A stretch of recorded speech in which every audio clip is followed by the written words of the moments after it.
Welcome, general viewer. Unlike Mozart, who wrote pop tunes for Figaro and the Magic Flute, I know that I am incapable of such creations.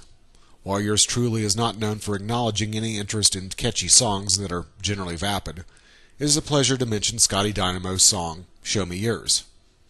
Over the previous 2 years, I've written exclusively of the high schoolers, both as a group and as individuals.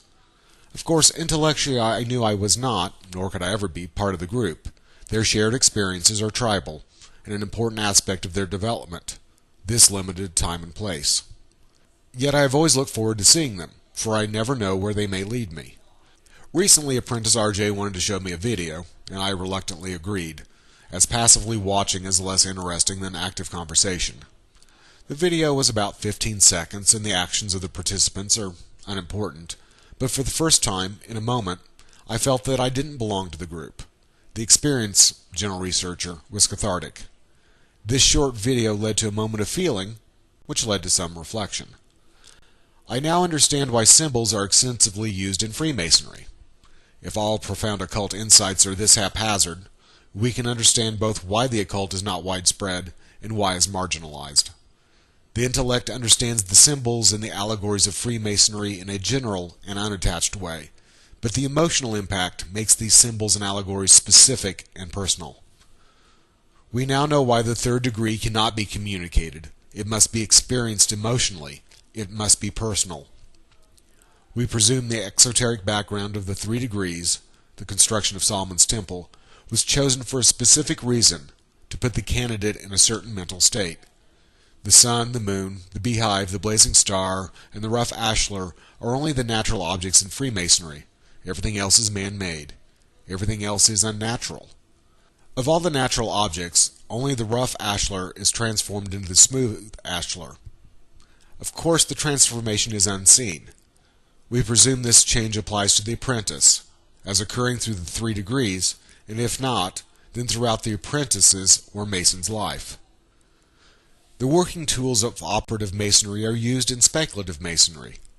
To create an acceptable block of stone, the tools must be used in a specific way, and we presume that certain tools or instruments are applied to the apprentice to effect not a physical transformation, but a change of perception.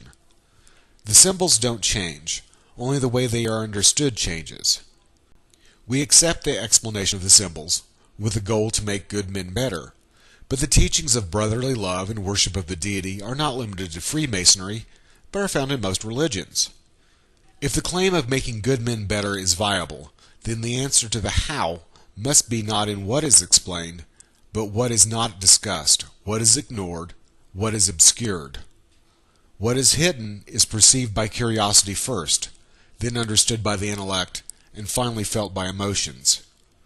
We now know that memorizing the rituals and the explanations of the symbols does not make one a master mason, if only because the rituals and explanations have been changed, and can be changed.